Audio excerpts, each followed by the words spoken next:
Welcome to Adventures Through History. Today we're going to ring in the past with a story of a famous American symbol, the Liberty Bell. We're going to find out where it came from, why it has this huge crack, and why people all over the world know about it. Let's go back to 1751 in the city of Philadelphia, which was part of the colony of Pennsylvania. The United States wasn't a country yet. And they were building a brand new state house, which was a government building. We now call this building Independence Hall. And they needed a bell to hang in the tower. And this bell would ring to call lawmakers to meetings and announce important events.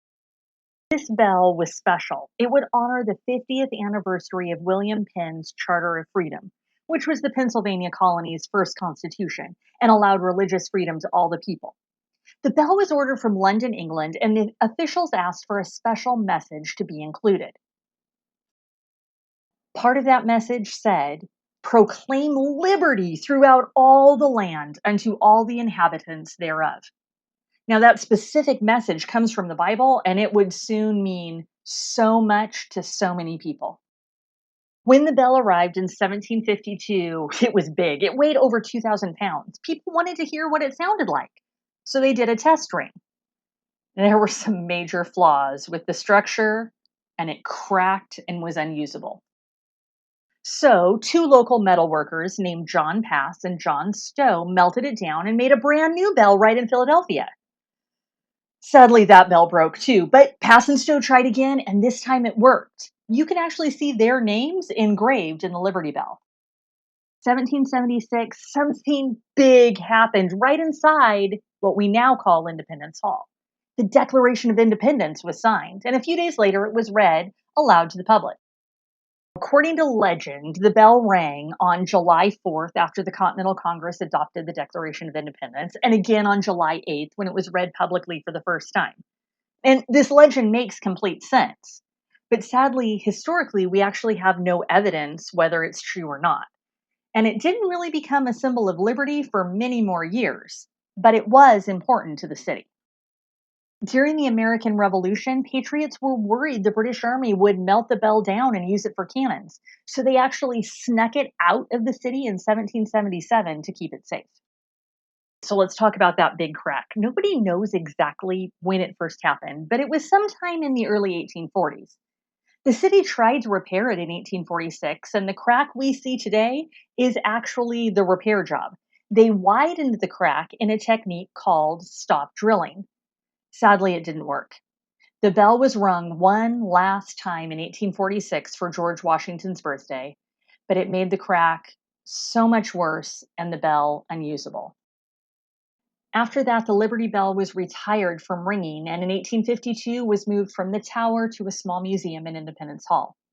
Many people wanted to see the bell, so in 1976 it was moved to a new building.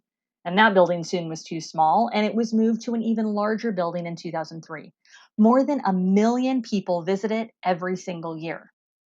In the 1800s, people were fighting to end slavery, and they were called abolitionists. And those abolitionists saw something special in the bell's message: proclaim liberty throughout all the land.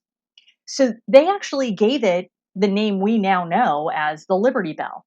To them, it stood for freedom for all people with all skin colors, not just some. Even though the bell couldn't ring anymore, its message became louder than ever. After slavery was abolished or ended, another group of people used the bell as a symbol for their rights. The women's suffrage movement used the Liberty Bell to show the country that women were human as well and deserved the right to vote.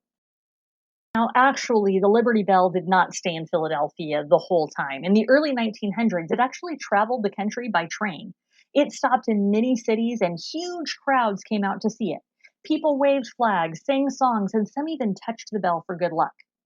Sadly, even though the bell stood for freedom, many of the people in our country were still being treated horribly based on the color of their skin and their gender.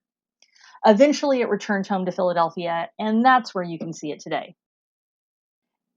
If you go to the Liberty Bell Center in Philadelphia, right next to Independence Hall, you can actually see the Liberty Bell.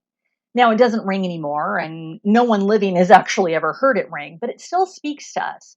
It reminds us of the importance of liberty, equality, and justice for everyone. In 1839, a poem titled The Liberty Bell was published using the bell as a symbol for the abolitionist movement. And even though this was written close to 200 years ago, the words still ring true. H.R.H. Moore started the poem with this stanza: "Ring loud that hallowed bell, ring it long. Through the wide world let it tell that freedom's strong." Even with a crack, the Liberty Bell's meaning is still strong and whole. It's a reminder that no matter what, we can stand for freedom and fairness. Thanks for joining us today on Adventures Through History. Don't forget to like and subscribe and come back next time for some more fun stories from the past.